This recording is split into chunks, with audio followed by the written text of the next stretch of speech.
This news update is brought to you by... Hi, I'm Red Plastic Bag. Anyone who knows me knows I don't like cold.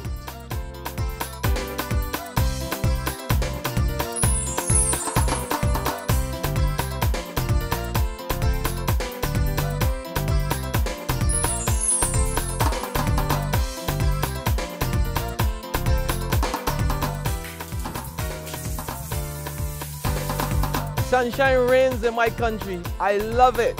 Get your sun power. This is the 7 a.m. Barbados Today news update for Thursday, May the 29th, 2014. I'm Emmanuel Joseph. Good morning. This country's business community is calling on the Friendly Steward administration to free up price controls. Newly elected president of the Barbados Chamber of Commerce and Industry, Tracy Shuffler, says attempts to control pricing through markup restrictions at the wholesale and retail levels rarely create the desired effect in the long term. Shuffler suggests that restrictions such as these impact on the island's competitiveness, which is directly linked to business facilitation. We are pleased to have the support of Minister Innes in transforming from price control and licensing regimes towards free market pricing to determine demand and supply. While the consumer must be protected from exploitation, attempts to control pricing through markup restrictions at the wholesale and retail levels rarely creates the desired effect in the long term. Some Caribbean markets dominated by price controls eventually hamper ability to supply consumers with a reasonable choice of goods, both local and imported. Shuffler also identified the introduction of 24-hour business and the equality of concessions offered as means of promoting investment. The Chamber encourages government to ensure that any concessions offered are clearly defined, accessible, equally administered across qualified businesses, and well supported by appropriate legislation and regulations. As previously mentioned, some mechanisms for qualification to receive renewable energy incentives need to be further defined. More recently, we have entered discussions with government to understand the mechanisms required for distributors to sell perishable products on a duty-free basis to qualifying hotels and restaurants under proposed amendments to the Tourism Development Act. Trinidad is defending its favorable trade balance with Barbados. Its Minister of Trade, Senator Vasant Barath, tells Barbados Today it is what it is because his country's manufacturers are much more competitive and the market more mature. The TNT minister explains that the manufacturers had been pushed to become as competitive as they are, having been forced to do so as a result of foreign exchange restrictions in the country during the 1980s. And so they have to compete against really the world market. As a result, they've become extremely competitive over the years. As a result, they've also been able to retool their manufacturing plant to be able to continue to service those markets.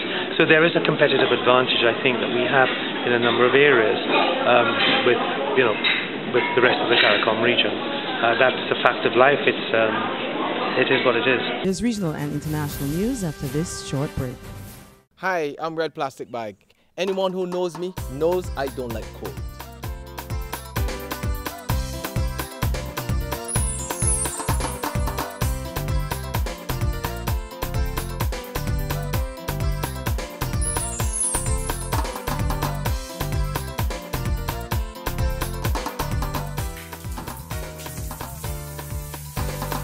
Sunshine reigns in my country. I love it. Get your sun power. On the regional scene now, alarming data on crimes involving children in Jamaica. The Jamaica Constabulary Force reports that 60 children were murdered and 99 were shot and injured between January 2013 and May this year. In the last 2 months alone, 7 children between ages 7 and 17 were murdered, while 1 was shot and injured. Now, the statistics also show that 44 children were charged with murder, 40 with shooting, and 94 with breaches of the Firearms Act. On the international front, the search for missing Malaysian Airlines Flight 370 is back at square one. Almost 2 months after the plane mysteriously disappeared, officials report that the 4 acoustic pings at the center of the search are no longer believed to have come from the plane's black boxes. It was the most promising lead, and now we know it's false.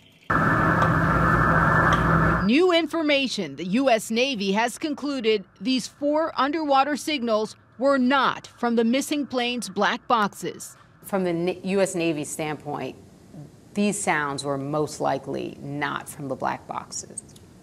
Yes, I'd have to say at this point, based on all of the imagery data that we've collected and looked at, if that black box were nearby, we would have picked it up. When detected in April, the pings boosted confidence the plane would be found.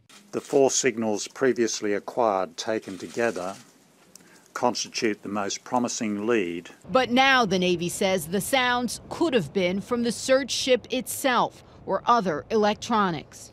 We may very well have been in the wrong place. But again, at the end of 30 days, there was nothing else to listen for. After searching 329 square miles of ocean floor, the Bluefin 21's mission is over. The search continues in August when private companies take over. Meantime, a new potential lead. CNN has learned a sound that could have been the plane crashing was detected by underwater microphone. That's been the 7 a.m. update. Join us again at noon. But until then, log on to www.barbadostoday.bb. Subscribe to our e-paper and like us on Facebook to get more news and sports. I'm Emmanuel Joseph. This news update is brought to you by... Hi, I'm Red Plastic Bag. Anyone who knows me knows I don't like cold.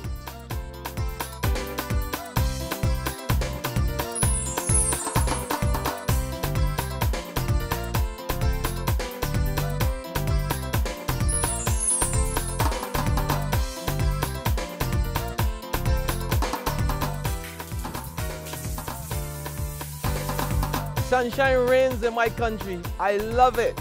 Get your sun